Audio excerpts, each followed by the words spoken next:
The interaction we have today about bride price is so good.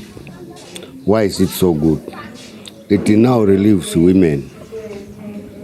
Because according to the way the cultures we have in Teso and mostly in Uganda, when somebody pays a price to marry, he says that he's now getting a property, not even a wife. He's getting a property. But according to the sharing we have today, it is not like that. It is just you are getting a friend who is going to support your life, to continue life.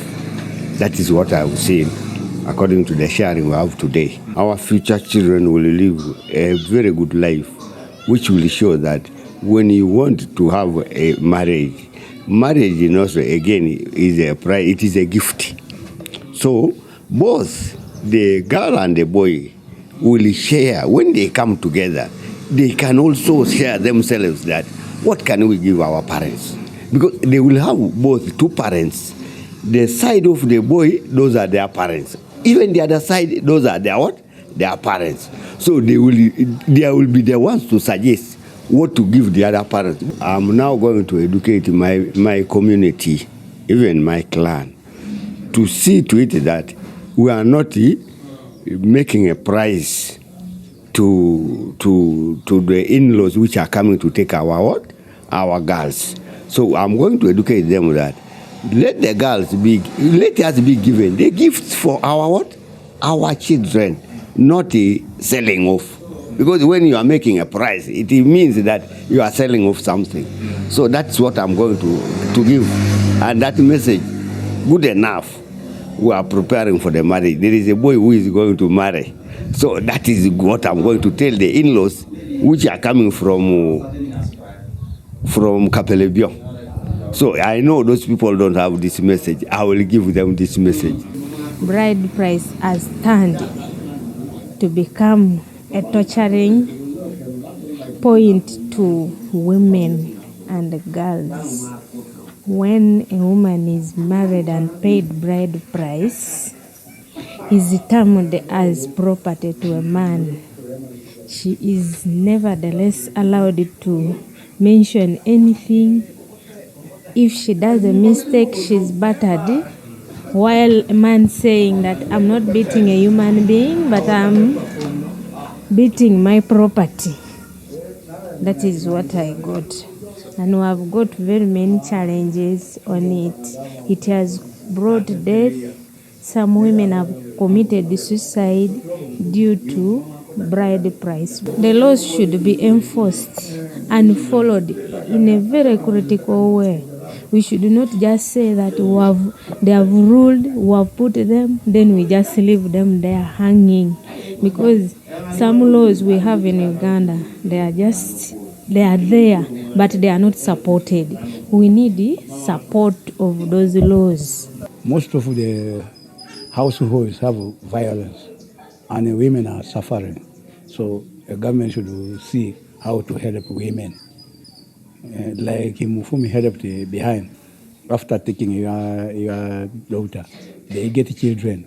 But after your daughter divorced up to your home, they need their salary without leaving anything. So let the government close.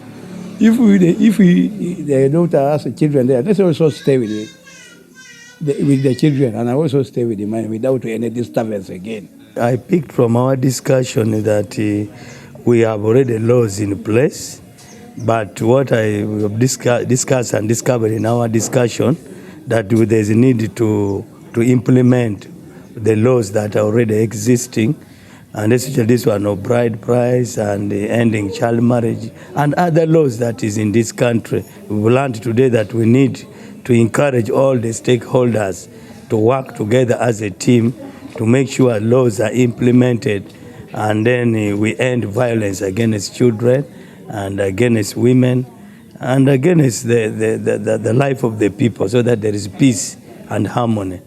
And I want to appreciate Mufumi for bringing us here to refresh us again.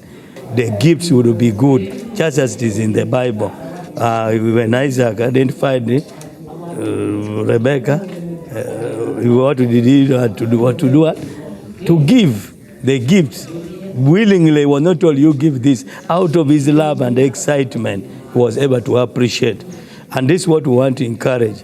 There should not be any negotiation. What I'm going to continue as a religious leader and somebody who has been trained by Mifumi is to keep sensitizing the people. Even train other religious leaders to encourage people to accept a gift but not even negotiate, to make them aware that this is wrong, this issue of bride price, but let it be a gift. And that one also will help people to now work hard. Because there are people, when they have daughters, they even become lazy. Say, I have animals. They already even count. How many daughters do I have? I have 5. So if five cows, that is 25 cows. So that thing will make people to work hard and know that a child is not to be sold. A girl child is not supposed to be sold. But if she identifies somebody or somebody identifies her, should be a gift, not to be negotiated that you bring this. Me as a leader, I want to thank Mifumi so much for this audience. It's going to help a lot, not only in my regime, but for those ones who are also coming out, because we have very many young girls who are still in the ground. And more so in this COVID-19, where you find women and girls are just getting married in those early age. Tororo district local government passed an ordinance on bride price. And bride price was reduced to a gift. The elders sat together, the religious leaders came together, the community and families came together and had one voice that bride price had held a very high tall order on the lives of women in our communities here in Tororo. And they gave very many examples on that. Some women die in their marriage. They are battered because the men had rights over them. They are treated as property. Their rights are taken away from them because they bought them using the cows, the goats, and the hens, and their lives are reduced to the property that were used to bring them to those homes. As a senior community development officer, it is my responsibility to ensure that whatever the government has passed as a law is implemented by each and every stakeholder within my area of jurisdiction.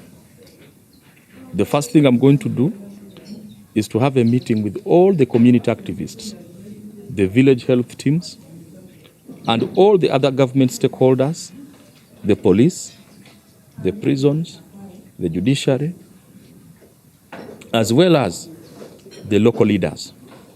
Disseminate this law that was passed.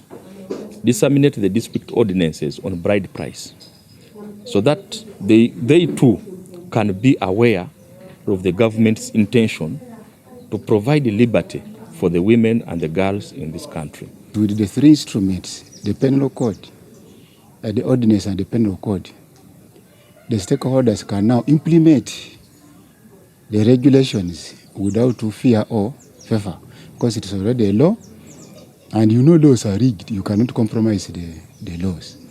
We need to carry out community sensitizations through community policing programs, which we normally use to meet certain stakeholders, certain groups, so that we sensitize them, so that we assure them that the law is in place and it is already authenticated and asserted to, and therefore they should help also to disseminate the same information to the other members of the community. That's the first step. The second step, we are going to encourage the community to give us information on the members of the community who violate these rules, so that we take action. Yeah, we shall have case management right from down to court.